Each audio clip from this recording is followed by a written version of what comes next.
यह कहानी है धुरंधर पिक्चर में जो रणवीर सिंह जिसका किरदार निभा रहे हैं मेजर मोहित शर्मा की, उस जुनून से भरे पागलपन की जो देश के लिए कुछ भी कर सकते थे। मोहित शर्मा जो कश्मीर गए, आतंकी लोगों के साथ रहे, उनके बिस्तर पर सोए, खतरनाक पाकिस्तानी कमांडो के साथ कावा पिए और उनकी आंखों पे झूठ का सुरमा लगाए, हफ्तों तक भरोसा जीता और फिर एक पल में हिंदुस्तान के लिए छाती में गोली दागकर जहन्नुम में भेज दिए गए। यह वह अकेला शहर था जो घने जंगलों में दर्जनों हथियारबंद आतंकवादी के सामने खड़ा रहा। वहां पर गोली खाई, कमर में गोली खाई और गोली आर पार भी हो गई। खून की नदियां बहने लगी, लेकिन वह बंदा वहां से हटा नहीं और चिल्लाकर कहा कि आज एक भी आतंकवादी यहाँ से जिंदा नहीं जाना चाहिए। यह कहानी है अशोक चक्र विजेता मेजर मोहित शर्मा की, जिसका नाम आज भी पाकिस्तान के जहन में बसा हुआ है। हर हिंदुस्तानी का सीना गर्व से चौड़ा हो जाता है। इस पिक्चर में जो रणवीर सिंह खतरनाक फौजी लग रहे हैं, उनको लेकर लोग पूछ रहे हैं कि क्या कोई ऐसा बंदा था, कोई ऐसा शेर था भी।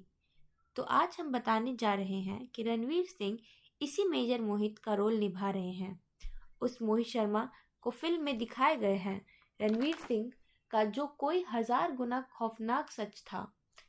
तो चलिए मेजर मोहित शर्मा के बारे में कुछ जानकारी देते हैं। गाजियाबाद का एक लड़का जो साधारण सा एक लड़का था, जिसका नाम मोहित शर्मा है, साल 1995 में 12वीं पास करता है। घर वाले सोच रहे थे कि बेटा इन डॉक्टर या इंजीनियर बनेगा। कॉलेज में एडमिशन भी कराया, लेकिन मोहित शर्मा के खून में कुछ और ही था, वर्दी का जुनून।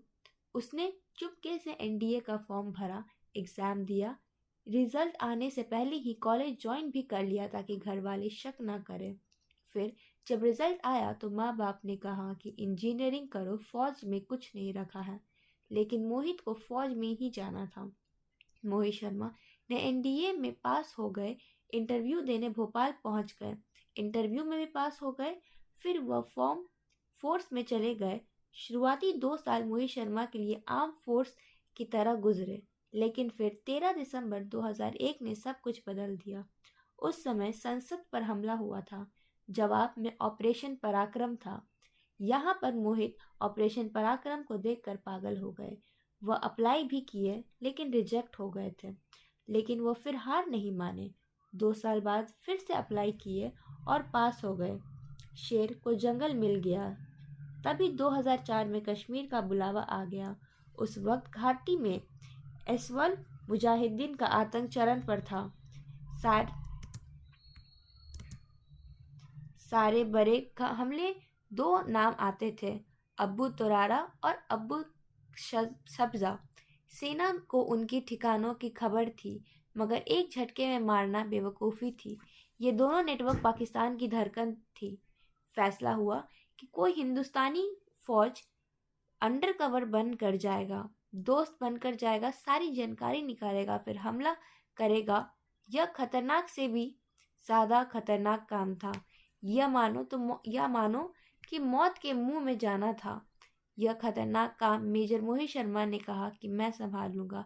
मोहित ने अपने बाल को बढ़ाया, दाढ़ी को भी बढ़ाई, फिर नाम रखा इफ्तार भट्ट और चले गए आतंकवादियों के घर में। उन्होंने वहाँ पे वो दोस्त की तरह रहे, उनसे सब जानकारी ली और फिर सही सलामत वापस इंडिया भी आ गए जब आतंकवादियों को शक हुआ। तो आपको क्या लगता है, आप क्या कहना चाहेंगे इनकी स्टोरी पे, मुझे कमेंट में बताएं और मेरे चैनल को लाइक एंड सब्सक्राइब करें।